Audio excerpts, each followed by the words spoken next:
श्रीहरि। ऋग्वेद भाग 1 मंडल 1 सूक्त 166। ऋषि मित्र, वरुण, अगस्त, देवता मरुत, छंद, जगती, त्रिष्टु।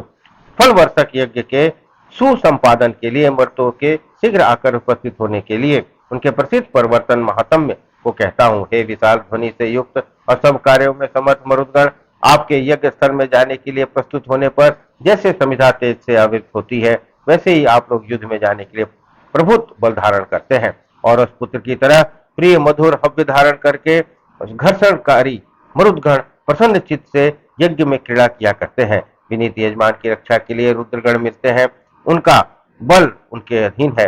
वे कभी यजमान को कष्ट नहीं देते।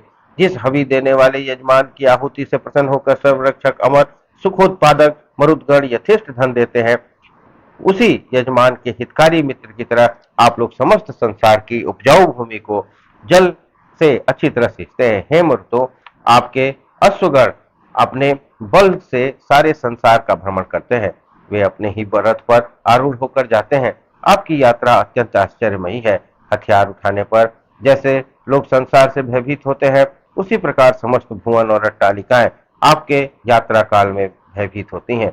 मर्तों का गमन अत्यंत प्रदीप्त है। वे जिस समय पर्वतों गह्वरों को ध्वनि करते हैं अथवा मनुष्यों के लिए हित के लिए अंतरिक्ष के ऊपरी भाग में चढ़ते हैं, उस समय उनके पथ के समस्त विरोधी भयभीत हो जाते हैं और रथ पर बैठी हुई स्त्री की तरह औषधियां एक स्थान से दूसरे स्थान पर चली जाती हैं। हे मर्दों, सद्बुद्धि के साथ आप लोग अहिंसक होकर हमें सद्बुद्धि प्रदान करें, जिससे मैं आपकी क्षेपणशील और दंत विशिष्ट विद्युत दर्शन करती हैं। उस समय आप शत्रु सेना का संहार करते हुए हिंसक पशुओं का भी वध कर देते हैं।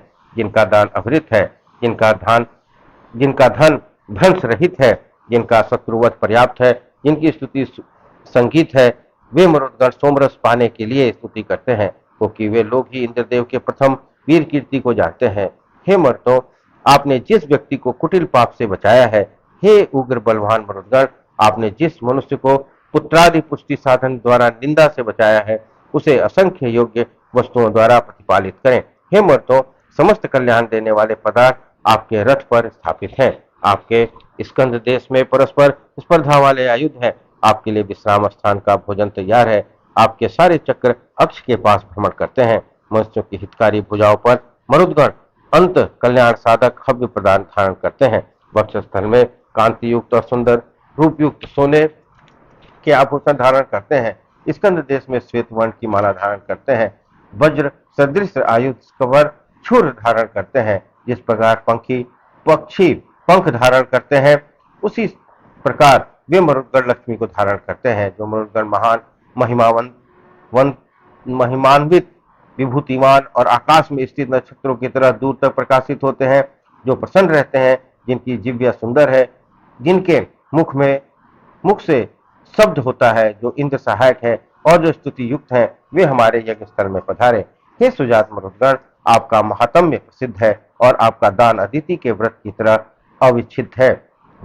आप जिस पुण्यात्मा यजमान को दान देते हैं, उसके प्रति इंद्रदेव कभी कुटिलता नहीं करते। हे मरुदगण, आपकी मित्रता प्रसिद्ध और चिरस्थायी है। अमर होकर आप लोग स्तुति द्वारा हमारी भली भांति रक्षा करते हैं। याचना पूर्वक मनुष्यों की स्तुति की रक्षा करते हुए उसके साथ मिलकर उनका नेतृत्व स्वीकार कर कर्म द्वारा सब जान जाते हैं। हे वेगवान मर्दों, आपके महान आगमन पर हम दीर्घ कर्म यज्ञ को वर्धित करते हैं।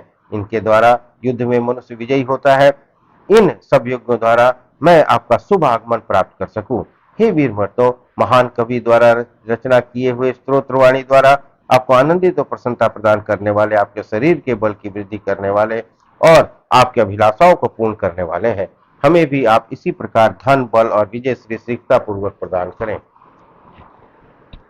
सूक्त इस प्रकार सूक्त 166 संपन्न हुआ। बोलिए श्री हरि।